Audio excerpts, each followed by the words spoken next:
Rachel Wana. I'm Lubika Rawood. For more information on the work that we do and how you can help us to help others, please visit our website www.secondchances.org.za. In Junior Achievement South Africa, its focus is really to expose youngsters within high school and out of school to entrepreneurial thinking, and ours is focused at high school from grade 10 to 12. I'm very big on youth empowerment and making a difference and touching lives and impacting the lives of our young people. That's practically what I do with my foundation as well, and ever since I was crowned as Miss SA. The goal of the magazine is to basically share information that will be able to assist small business owners. You're listening to The Social Show with Viwet Yolwana And Lubika Rawood, live on brandlive.co.za. Good morning, everybody. Welcome to The Social Show. I love the weather today. It's so calm. It's so beautiful. Lubika, are you loving the weather? You look very cold in your corner. I love this weather, but only when I'm at home and watching, my movies and having hot chocolate and popcorn. But right now, not really. Not really. Well, I'm loving it so much. But anyway, as you guys all know, we start the show off with the news, and that's what we're going to do now. In our news today, TomTom has announced that it will donate a percentage of the Go 5,000 sales to StopRhinoPoaching.com, which is an organized or non-profit organization committed to the protection and conservation of South Africa's rhino population. With over 5,000 known cases of rhino deaths in the last 8 years and an estimated 915 rhinos killed in 2016 alone, StopRhinoPoaching.com works to ensure the safety of South Africa's rhino population and the rangers responsible for protecting them. John Reishi, who is the key account manager for TomTom Drive, said they are proud to be working alongside an organization that is dedicated to saving the rhinos and making a difference in South Africa. And TomTom promotes action and would like to encourage people to support the preservation of South Africa's wildlife through this campaign. TomTom will donate 100 Rand towards saving the rhinos for each TomTom Adventure bundle sold. The bundle consists of a Go 5,000 live traffic device with a carry case, a limited edition camping guide, and set of playing cards, as well as an official Stop Rhino Poaching car sticker. Benitez Medical Fund has agreed to renew their long-standing contract with the Comrades Marathon for the next 4 years. According to the medical scheme, their brand mandate is closely linked to what the marathon represents. The marathon is therefore a great platform to encourage more people to opt for healthier wellness choices on a daily basis. The set date for this year's Comrades Marathon is the 4th of June, and it will commence from City Hall in Durban and will conclude 12 hours after in Pietermaritzburg. Annually, the marathon sees almost 20,000 local and global runners partake and race to see who comes out on top. The newly restored funding will include the novice seminars, roadshows, and lady seminars, which are well-known training programs hosted by Benitez that support new runners so that they are ready for the marathon. The seminars will focus on issues of rest, nutrition, hydration, pacing, and more. Consulting services firm EOH's Group Business Development Director Brian Gubbins recently announced more than 15,000 jobs have been created for South African youth in the past 6 months. Gubbins says by the end of the launch of EOH and 702 Youth Job Creation Challenge and National Treasury, they were able to find employment for 1,500 youth. The aim of this initiative is to stimulate job creation in the country and challenge businesses across the country to create 100,000 jobs by 2020. EOH CEO Asher Barbot is of the view that South Africa does not have a shortage of skills, it has a shortage of work-ready skills. And by opening up the business world to learners and graduates for a year-long program of work experience, it opens up job opportunities for these candidates to be eligible for.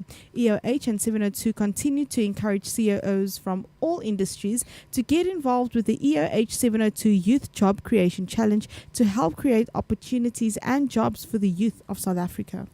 The Red and Yellow School in Cape Town has extended the number of bursaries which it offers to students interested in studying at the institution for 2017.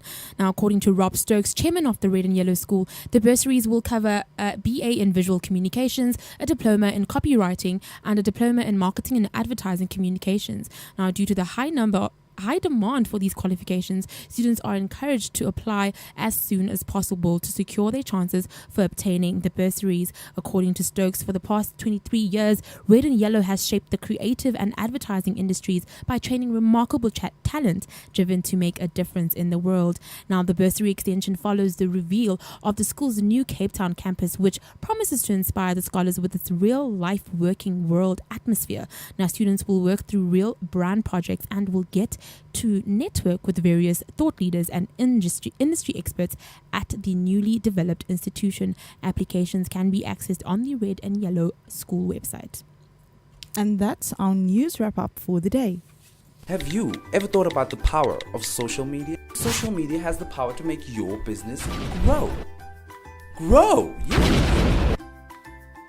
Why don't you let us manage your social media?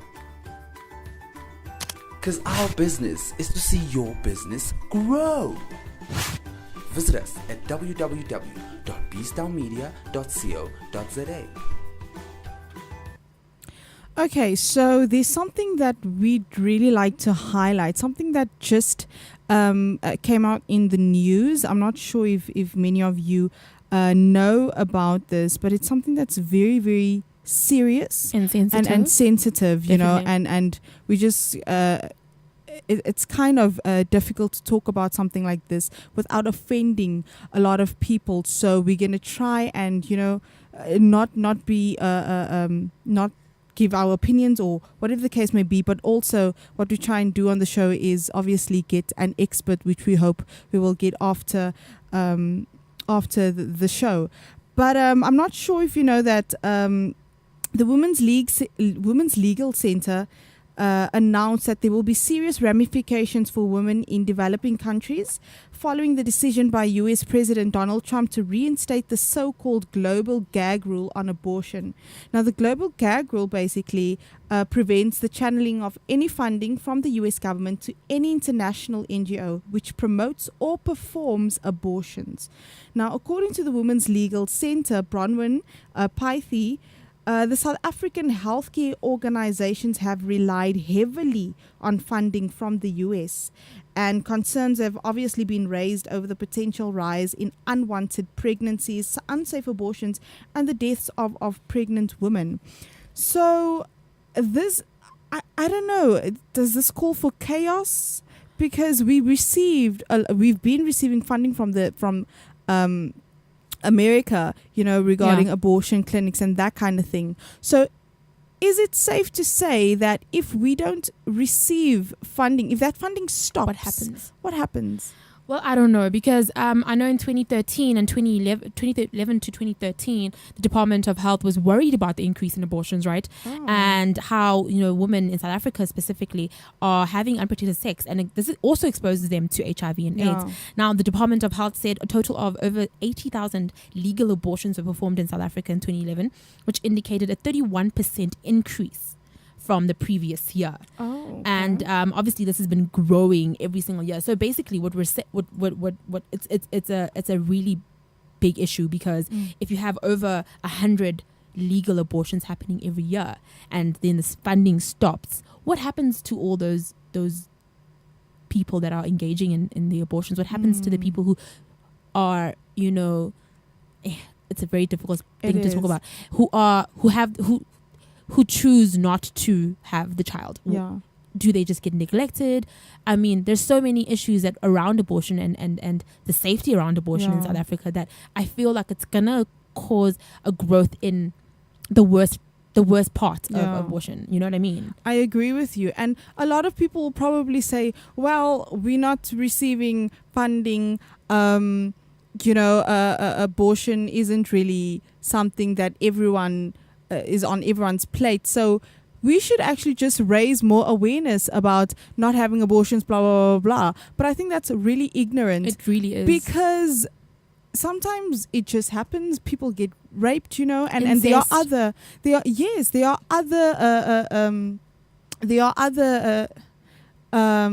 gee whiz, what is the word? Organization. No. I'm trying to say the people find themselves in different situations. You know? Okay. So you cannot, it's very ignorant to say, raise more awareness, there's free condoms, why aren't they using it? So, yes. Now, Yeah, in the instance of rape and incest, proper medical care can ensure that a woman will not get pregnant. Abortion punishes the unborn child who committed no crime. Instead, it is also the perpetrator who should be punished. Yeah, That's that what makes sense, right? That's yeah. one of the arguments against abortion. Yeah. When you want to think about it, as much as you understand that it's rape and it's incest or whatever the case may be, one can say, who are you really trying to punish? Are you trying to punish the person who did that to you? Are you punishing an innocent child formed maybe in a tragic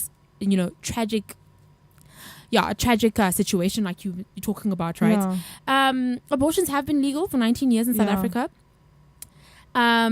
And it is estimated that over like 50, like I just said, it is estimated that a lot of people are still having, more than half of the population of women who are pregnant are having legal abortions in South Africa. However, now this also is a contested thing, because there's legal abortions, there's illegal abortions, right? And the one thing that scares I think a lot of the developing countries, specifically South Africa, is the rise of the illegal abortions that are going to happen, that have been happening, that have been, really messing with the health of young girls. Because when you're scared, where are you going to go? You're going to go to the pamphlet. backyard. Exactly. Yes, the and pamphlet you pamphlets are see everywhere. Exactly. So it's gonna, the scary part is that it might raise those sort of methods, these illegal methods, to be the methods that young girls go for, right? Yeah. Definitely, I agree with you, and it's just it's really, really a sad thing. I don't know what South Africa is going to do about this. I don't know if corporate companies are going to start stepping up, but something needs to be done. I don't know if the government's maybe going to fund these organizations that will not benefit from the US government anymore, but something needs to be done, so that, because obviously you got you made a very important point there about obviously the rise in illegal abortions, and people die through this, and it's really, really not safe. So yes, a lot of people are against abortions and a lot of people aren't against abortions. Everyone has their own religious beliefs and that kind of thing, but it still doesn't take away the fact that there are young girls, women, married women even in some cases, who go to abortion clinics, right? And that's something we can't take that away from anyone, because if that's a decision they made, that's a decision they made. But now, if they aren't getting funded, we are really, really, it's going to be chaotic. It's going to be bad. So I don't even know. I think it definitely takes away the idea of choice in a woman. If you don't have the choice to do whatever you want to do with your body, it kind of, it limits women, and also gives them gives people the idea that they can control them, right? And the problem here is that a vast majority of women choose to have an abortion for their own reasons, like we've spoken about. And if you take away that choice, what are you leaving them to do? Honestly, what are you leaving them to do? Remember that, teenagers who become mothers have, sometimes know that their futures are completely over when they have children. So they're more likely to leave school, they receive inadequate parental care, and they rely on public assistance to raise a child, develop health problems and stuff like that. So then it becomes a question of, what's the ripple effect of this? Okay, let's say more teenagers have kids. What is the government going to do, or what is corporate companies and NGOs going to do to make sure that their livelihood of those kids is secured? It's a really difficult thing. It has so many ripple effects. It's got so many things that could go wrong. It's got so many issues, like social issues. It's got psychological issues. It needs to be tackled with sensitivity, like you said, but it also needs to be tackled in a way that will allow women in South Africa to have that choice again. I don't know if it should be corporate. It's a corporate. It's an CSI issue, or it's a government issue, because it makes no sense that we legalize abortion, but then we don't have the funds for it. Yep. So we need to also start really putting our money where our mouth is and saying, if we're going to legalize it, it's been illegal for 19 years and we're still relying on funding from the states, it would mean that abortion is not necessarily something that we can afford and something that we want to afford. So that conversation needs to happen on a governmental level. But also, corporates are also very afraid of their brands being tainted by specific really controversial issues. I know, that's why a lot of corporates don't get into the religious space. That's why a lot of corporates don't get into the medical space in terms of abortion and all that kind of stuff. It's a very difficult, slippery slope, and we need to be really smart in the way that we handle it. Because abortion is sometimes it's got a really bad knack because people will, like you said, I think, that people will abort like a baby at 6 months. That in those cases, it's terrible. It really is terrible. And I think, but you see, if you're going to go to, now I know about the Mary Stopes Clinic, right? So they offer safe abortions for women who are up to 20 weeks pregnant. Yeah. Okay. But now, if you are going to go to someone in their backyard, if you're 8 months pregnant, they're still going to have your baby aborted. Do you understand? And that happens. That really, it happens. And obviously, you could die, baby could die, or the baby would actually survive, but maybe the arm would be off and that kind of thing. So it's really, it's crazy.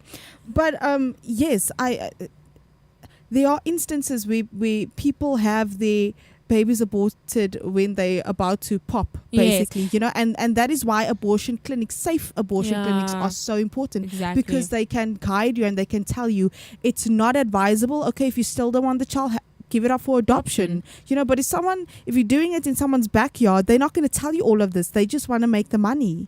Exactly. And I think it's very safe to say that a lot of negative stereotypes have gone around abortion. The fact that, people will kill their babies at a young, while they're, like you said, they're fully formed. Yeah. But like you said, Libika, a lot of abortion clinics are safe. And the more we can secure that safety, the more we can secure that the ideas around abortions become change a little bit, and also women are at less risk. They can still go back and have babies later on, right? And it's very unfair because only women get pregnant, right? And men are just sitting there and they're like, okay, I don't know.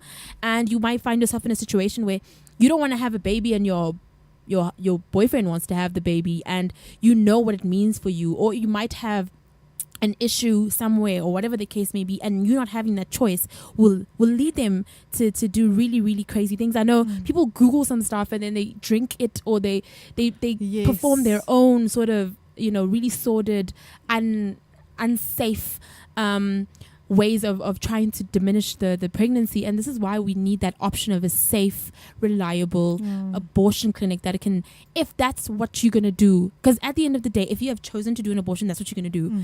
And if that's what you're going to do, have the option to do it safe so that you can live and you can be okay afterwards. Do you know what I mean? Definitely. I agree with you. But yes, it's like we said, it's very sensitive, and obviously some people will be for abortions and some people will be against abortions. But whether you're against abortions or not, it's still happening every day. And it's not only South Africa that will be affected because of the announcement by Donald Trump. It is all the developing countries who received funding from the US government. So it's a big issue. It really is. It's a big issue, and I wonder what he's going to do with that money. I wonder what he's going to do. Who's he going to fund? What is he going to fund? With Trump, you just don't know. Yeah. Everyone's sort of sitting on the edge of their seat and they're like, what is this guy going to do? True. And I think, a lot of people also don't think about the repercussions of when you have a baby and you don't want a baby, right? Also, when people have the baby and they decide to have the baby and they're not really, they were never really sold on the idea. The life of the child is also compromised. I mean, you hear every single year of young women, killing their babies because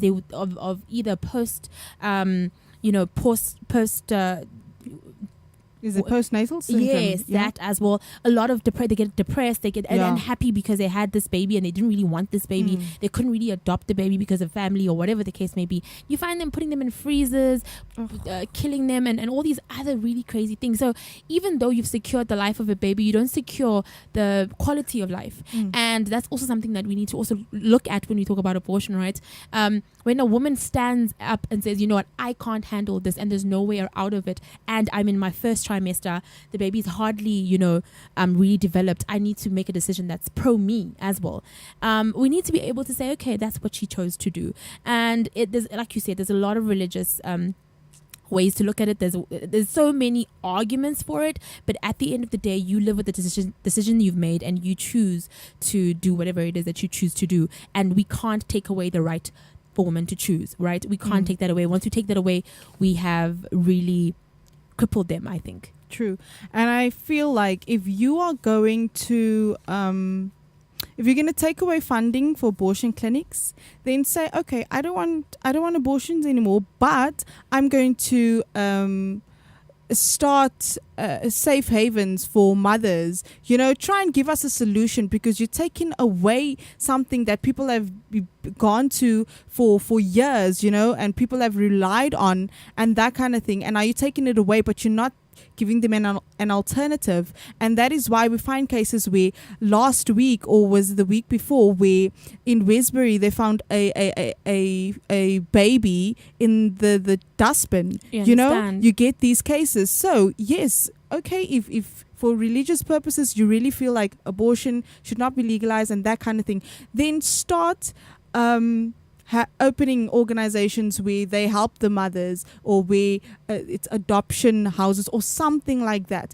But you can't just take that away. Yes, you can't just take that away and not have a really, like you said, a very powerful comeback. And I think now that we're talking about it, we have spoken to Ray Burgers, who is actually the founder of Little Choices. And Little Choices, what they do is that they harbor the mother. Whether you're scared, whatever is happening in your life, they will harbor you until you have the baby, and then they will link you with the right adoption centers or family. And I think that's one of the most beautiful organizations to come out, because it's saying, we're not going to judge you. We're gonna house you. They give you a bed, they give you food, and until you are ready to have the baby. Once you have the baby, you give it up for adoption. And that's one of the safest ways which you can have the baby, but not necessarily complicate yourself with the abortion tax. So there's that as well, but it's not enough. It's definitely not enough. And there's a lot of things we can talk about in terms of abortion. I mean,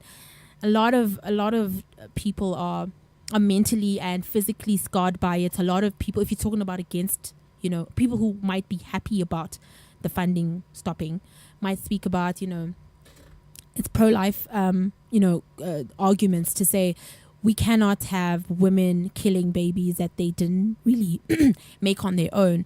We cannot have, there's